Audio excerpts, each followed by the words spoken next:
Before we begin, lock this idea into your mind. This story is not about travel, not about romance, not even about love at first sight.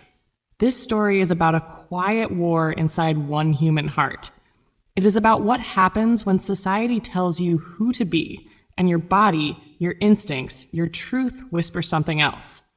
This is A Room with a View, retold as a living, breathing story in clear English, designed to pull you forward, sentence by sentence, and slowly teach you how good storytelling feels in the body, not just in the brain.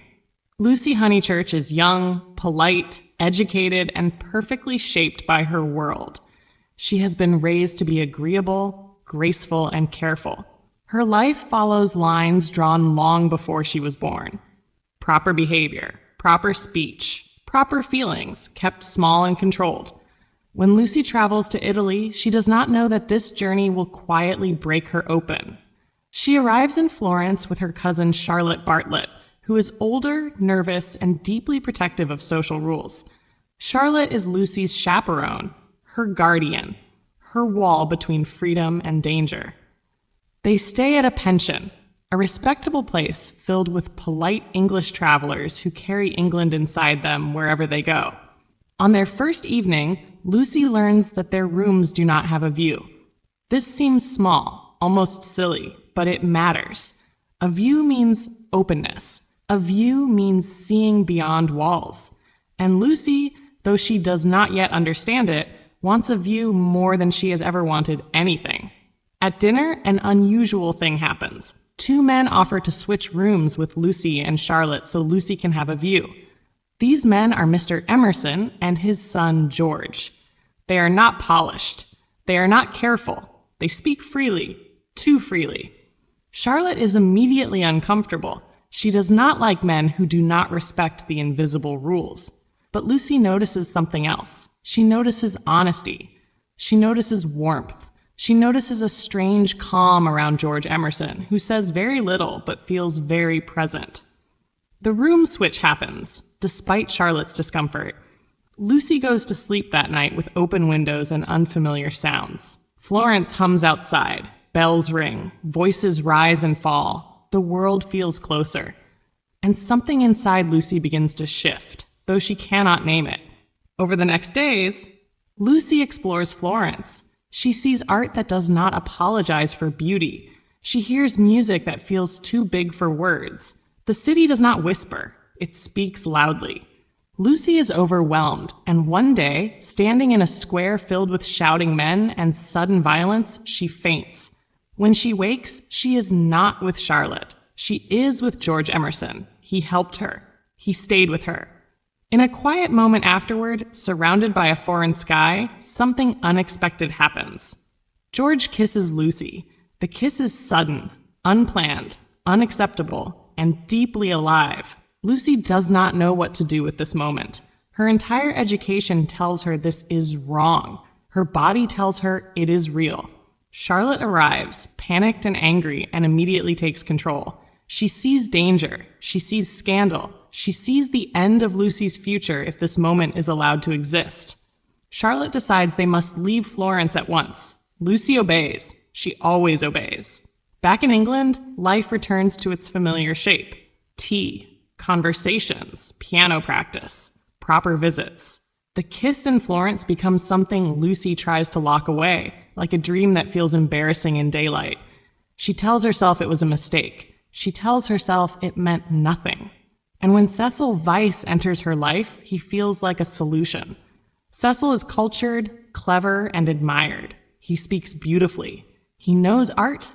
He knows books. He knows how to be impressive. He also sees Lucy not as a person, but as an idea. To him, Lucy is delicate, poetic, something to be admired from a distance. He loves her as one might love a painting, not as one loves a living being. Lucy accepts his proposal because it makes sense. It is safe. It is correct. It is what is expected. But something feels wrong. Lucy becomes engaged to Cecil, and everyone approves. Everyone except Lucy's deeper self, which grows quieter and heavier each day. Cecil talks constantly. Lucy listens. He plans. She agrees. He praises her beauty but does not notice her silence. Lucy plays the piano less, she laughs less, she feels herself shrinking. Then the Emersons move nearby. This is not coincidence. This is fate pressing gently but firmly. George is different now. He is still quiet, but he is stronger, more grounded. He does not chase Lucy. He does not demand anything. He simply exists, honestly, fully.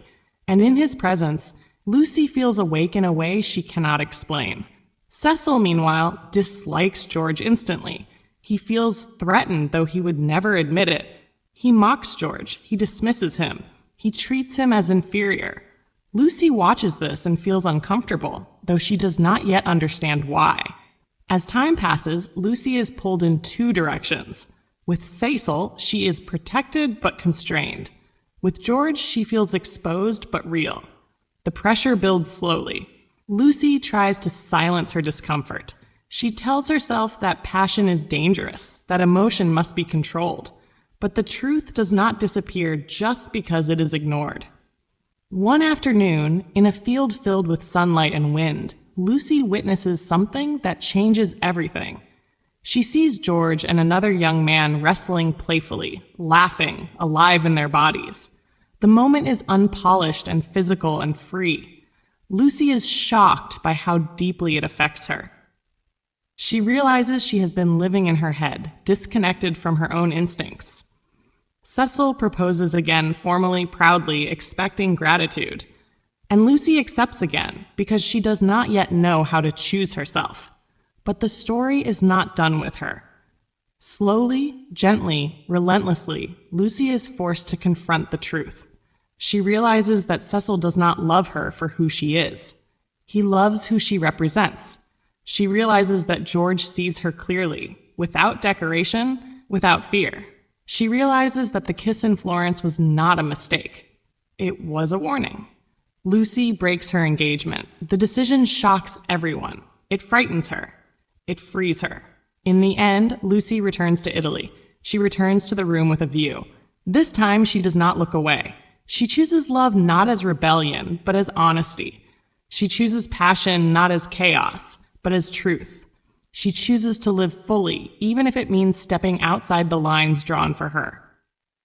This story matters because it speaks quietly and still lands hard. It teaches that politeness can be a cage, that safety can become suffocation, that real love does not decorate itself. It stands simply, bravely, and asks to be seen.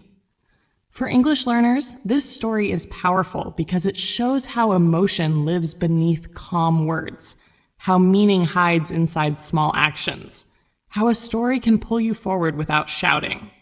If this story held you, if you felt the rhythm of English working on you, stay with this journey.